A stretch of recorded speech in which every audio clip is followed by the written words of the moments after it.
क्रोध को प्यार से और बुराई को अच्छाई से, स्वार्थी को उदारता से तथा झूठे व्यक्ति को सच्चाई से जीता जा सकता है। तो ये फॉर्मूला हमेशा याद रखिएगा। नमस्कार दोस्तों, आज की वीडियो में करेंगे हम 17 मार्च के सभी महत्वपूर्ण करंट अफेयर पे। देखिए आज की वीडियो में जितने भी करंट अफेयर सेलेक्ट किए गए हैं, ये आपके सभी आगामी परीक्षाओं के लिए मोस्ट इंपॉर्टेंट है। तो शुरू से लास्ट तक वीडियो बने रहिए। और देखिए इस वीडियो के लास्ट में आपसे 5 क्वेश्चन हमने पूछाएंगे और कल के वीडियो के लास्ट में जो 5 क्वेश्चन हमने पूछे गए थे उनके आंसर बताए जाएंगे। और इस वीडियो को पूरा देखने के बाद आप इसकी PDF फाइल डाउनलोड कर सकते हैं। नीचे डिस्क्रिप्शन बॉक्स में आपको इस वीडियो की PDF लिंक मिल जाएगी। और अगर आप इसमें मिले तो चैनल को सब्सक्राइब करके बेल आइकन प्रेस कर दीजिएगा और वीडियो को लाइक और शेयर भी कर दीजिएगा। तो चलिए शुरू करते हैं इस वीडियो को। देखिए पहला प्रश्न आज का है कि निम्न में से किस राज्य में काला नमक चावल महोत्सव का आयोजन किया गया। देखिए जो काला नमक चावल महोत्सव है ये हाल ही में उत्तर प्रदेश में आयोजित किया गया था। और उत्तर प्रदेश के जो मुख्यमंत्री हैं योगी आदित्यनाथ, इन्होंने जो हाल ही में इसका वर्चुअली उद्घाटन किया था। इसका एग्जैक्ट लोकेशन कहाँ पे रहा। देखिए उत्तर प्रदेश के सिद्धार्थ नगर जिले में जो है इस काला नमक चावल महोत्सव को आयोजित किया गया था। देखिए काला नमक एक चावल होता है जिसकी खुशबू बहुत ही उम्दा होती है और इसकी क्वालिटी इतनी अच्छी है कि मतलब आप एक बार अगर खा लेंगे तो बार बार खाने का मन करेगा। देखिए काला नमक चावल का इतिहास करीब 26 और 2700 साल पुराना है, यानी कि बहुत पुराना चावल है, ये वैरायटी है। देखिए उत्तर प्रदेश राज्य में उगाए जाने वाला ये जो काला नमक चावल है ये कुछ पूर्वी उत्तर प्रदेश के जिलों का वन डिस्ट्रिक्ट वन प्रोडक्ट है। देखिए इसके पहले उत्तर प्रदेश सरकार ने कुछ और भी जो खाद्य प्रोडक्ट है, ठीक है, उनके लिए कुछ अभियान चलाया था। देखिए इससे पहले उत्तर प्रदेश सरकार ने झांसी में स्ट्रॉबेरी महोत्सव और लखनऊ में गुड़ उत्सव को आयोजित किया था। ये दोनों भी याद रखेगा। देखिए काला नमक चावल जो है ये बुद्ध के महाप्रसाद के रूप में भी प्रतिष्ठित है। देखिए बुद्ध मतलब भगवान बुद्ध से यहाँ पे मतलब है, महाप्रसाद मतलब उनको बहुत पसंद होगा, तो इसीलिए जो है काला नमक चावल के बारे में ये कहा गया है कि इसको बुद्ध के महाप्रसाद के रूप में जो है जाना जाता है। तो ये काला नमक का इतिहास है, याद रखिएगा इसको काला नमक चावल के बारे में। दूसरा प्रश्न है कि भारत का पहला केंद्रीकृत वातानुकूलित रेलवे टर्मिनल किस शहर में स्थापित किया जाएगा। तो देखिए भारत का जो पहला केंद्रीकृत वातानुकूलित रेलवे टर्मिनल है ये बेंगलुरु में स्थापित किया जाएगा। और बेंगलुरु में भारत का पहला केंद्रीकृत वातानुकूलित रेलवे टर्मिनल जल्द ही चालू होने वाला है। इसका नाम महान civil engineer Bharat Ratna sir M Visvesvaraya के नाम पर रखा गया है। और इस नए कोच टर्मिनल को शहर के वयप्पनहल्ली में बनाया जाएगा और इसे 314 करोड़ रुपए की अनुमानित लागत से बनाया जाएगा। तो ये डिटेल्स याद रखिएगा कि जो भारत का पहला केंद्रीकृत वातानुकूलित रेलवे टर्मिनल है यह स्थापित किया जाएगा बेंगलुरु में। और इसकी लागत कितनी होगी, लगभग 314 करोड़ रुपए। और इसका नाम क्या होगा, इसका नाम होगा जो भारत रत्न सिविल इंजीनियर थे, क्या नाम है उनका, एम विश्वेश्वरैया, ठीक है। और तीसरा प्रश्न कि हाल ही में किसने अंतर्राष्ट्रीय सौर गठबंधन के महानिदेशक के रूप में पदभार संभाला। देखिए हाल ही में अजय माथुर को अपॉइंट किया गया था अंतर्राष्ट्रीय सौर गठबंधन यानी कि इंटरनेशनल सोलर अलायंस का महानिदेशक, लेकिन अभी हाल ही में उन्होंने अपना पदभार भी संभाल लिया है। तो अब ये 3 सालों तक जो है इस पद पर काम करेंगे। देखिए जो आपका इंटरनेशनल सोलर अलायंस है इसका हेडक्वार्टर है गुरुग्राम में। इसकी स्थापना 30 नवंबर 2015 को हुई थी और इसको स्थापित किया गया था पेरिस, फ्रांस में। चौथा प्रश्न है कि हाल ही में कौन सा देश सऊदी अरब को पीछे छोड़कर भारत का दूसरा सबसे बड़ा तेल आपूर्तिकर्ता देश बन गया है। तो देखिए भारत का जो सबसे बड़ा तेल आपूर्तिकर्ता देश है ये बना है अमेरिका। और नवीनतम आंकड़ों के अनुसार इराक भारत के लिए शीर्ष तेल विक्रेता बना रहा। भारत विश्व का तीसरा सबसे बड़ा तेल का यानी क्रूड ऑयल का आयातक और उपभोक्ता देश है, इसको याद रखेगा। देखिए कुछ आंकड़े मैं आपको दे रहा हूँ, इसको नोट कर लेना है आपको। देखिए अमेरिका से भारत का तेल आयात फरवरी 2021 में 48% बढ़कर कितना हो गया, 5,45,300 बैरल प्रतिदिन। याद रखेगा फरवरी 2021 का आंकड़ा है हमारे पास। और उससे पता चला कि 48% वृद्धि हुई है अमेरिका से कच्चे तेल के आयात में। और ये कितना हो गया है, ये 48% की जो बढ़ोतरी हुई है इसके बाद अब अमेरिका से भारत का तेल आयात 5,45,300 बैरल प्रतिदिन हो गया है।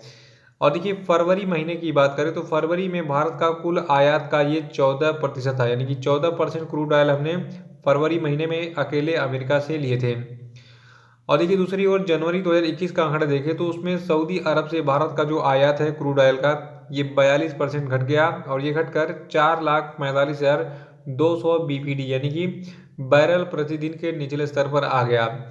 यानी कि हमने अब जो है सऊदी अरब से तेल लेना कम कर दिया क्योंकि सऊदी अरब ने जो है तेल की कीमतों में अचानक बहुत ज़्यादा वृद्धि कर दी थी।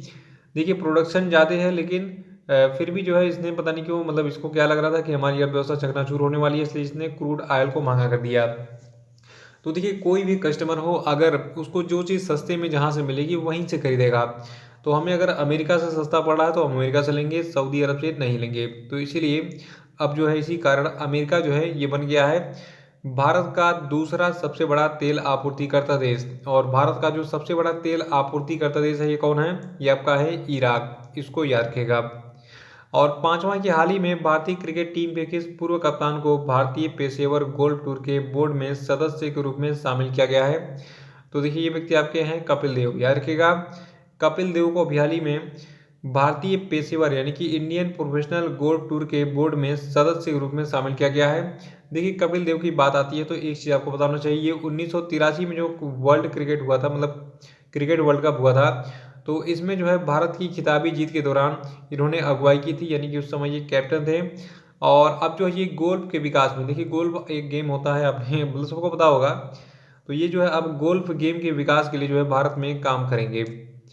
और छठवां प्रश्न की हाल ही में उपभोक्ता मामले, खाद्य एवं सार्वजनिक वितरण मंत्रालय ने प्रवासी मजदूरों की मदद हेतु किस एप्लीकेशन को लॉन्च किया है? तो देखिए इस मोबाइल एप्लीकेशन का नाम है मेरा राशन एप्लीकेशन।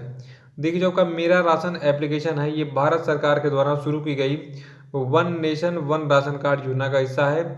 और इसको जो है उपभोक्ता मामले, खाद्य और सार्वजनिक वितरण मंत्रालय के द्वारा लॉन्च किया गया है।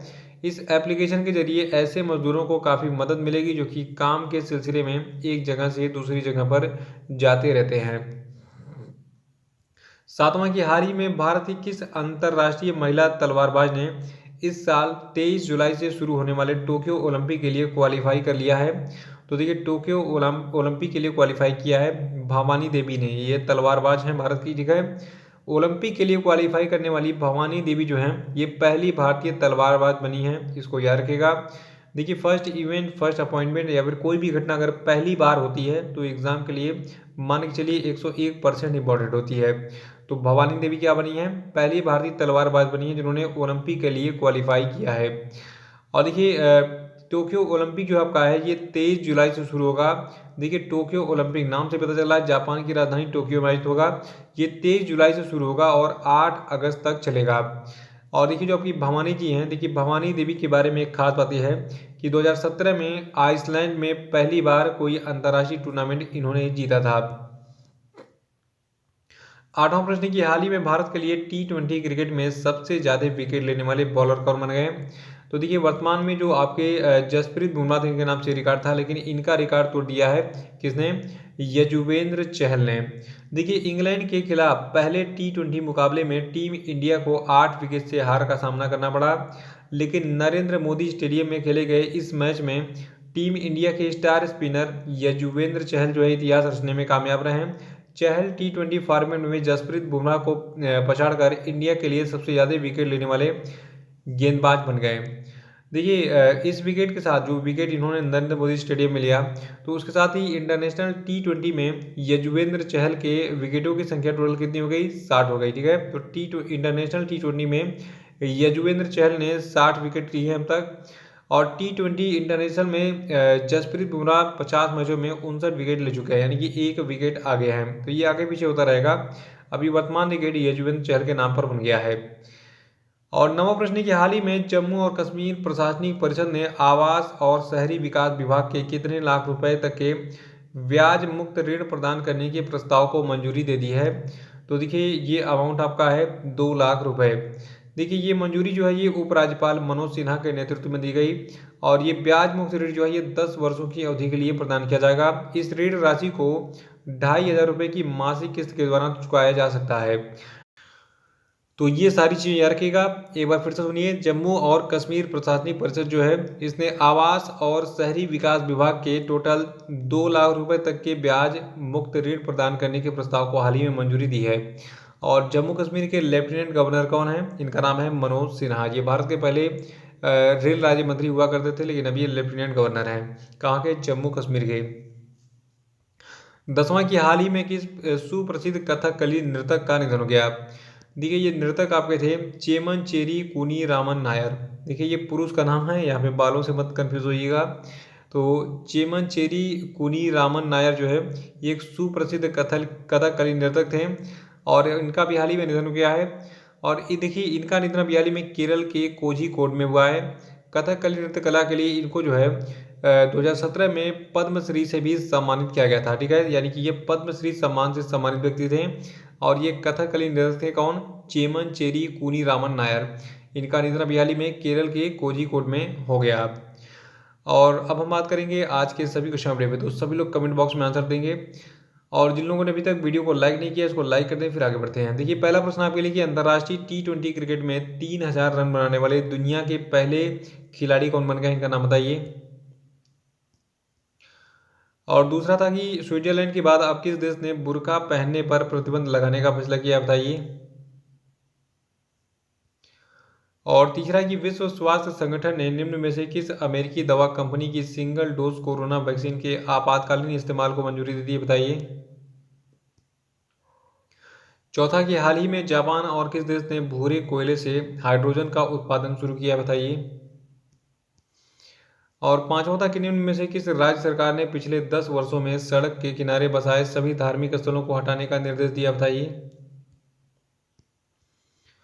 और अब हम बात करेंगे आज के मतलब कल के जितने क्वेश्चन हमने पूछे गए तो उनके सभी उत्तर क्या क्या है। देखिए छुट्टी का पहला प्रश्न था कि हिंदी भाषा का साहित्य अकादमी पुरस्कार 2020 किसको दिया गया, तो देखिए ये दिया गया अनामिका को। और दूसरा था कि किस उर्दू साहित्यकार को उर्दू उपन्यास अमावस में ख्वाब के लिए साहित्य अकादमी पुरस्कार 2020 दिया गया है, तो देखिए इनका नाम है हुसैन उल हक। और तीसरा था कि किस मैथिली रचनाकार को साल 2020 का साहित्य अकादमी पुरस्कार दिया गया, तो देखिए इनका नाम है कमकांत झा। और चौथा था डॉक्टर महेश चंद्र शर्मा गौतम को किस उपन्यास के लिए उन्हें संस्कृत भाषा के साहित्य अकादमी पुरस्कार से सम्मानित किया गया है, तो देखिए ये आपका जो संस्कृत भाषा का साहित्य है इसका नाम क्या है, वैशाली। ठीक है, तो वैशाली नामक एक साहित्य यानी कि उपन्यास है जिसके लिए डॉक्टर महेश चंद्र शर्मा गौतम को दिया गया क्या, इस साल का संस्कृत भाषा का साहित्य अकादमी पुरस्कार। देखिए साहित्य अकादमी पुरस्कार के जितने प्रश्न थे मैंने आपको कवर कराए थे परसों के वीडियो में, तो परसों का वीडियो देखिए उसको रिवाइज कर डालिएगा। पांचवा था कि किस पूर्व केंद्रीय मंत्री एवं लेखक के महाकाव्य श्री बाहुबली अहिंसादिक विजयम के लिए उन्हें कन्नड़ भाषा के लिए साहित्य अकादमी पुरस्कार दिया गया, तो देखिए ये पुरस्कार एम वीरप्पा मोइली को दिया गया है।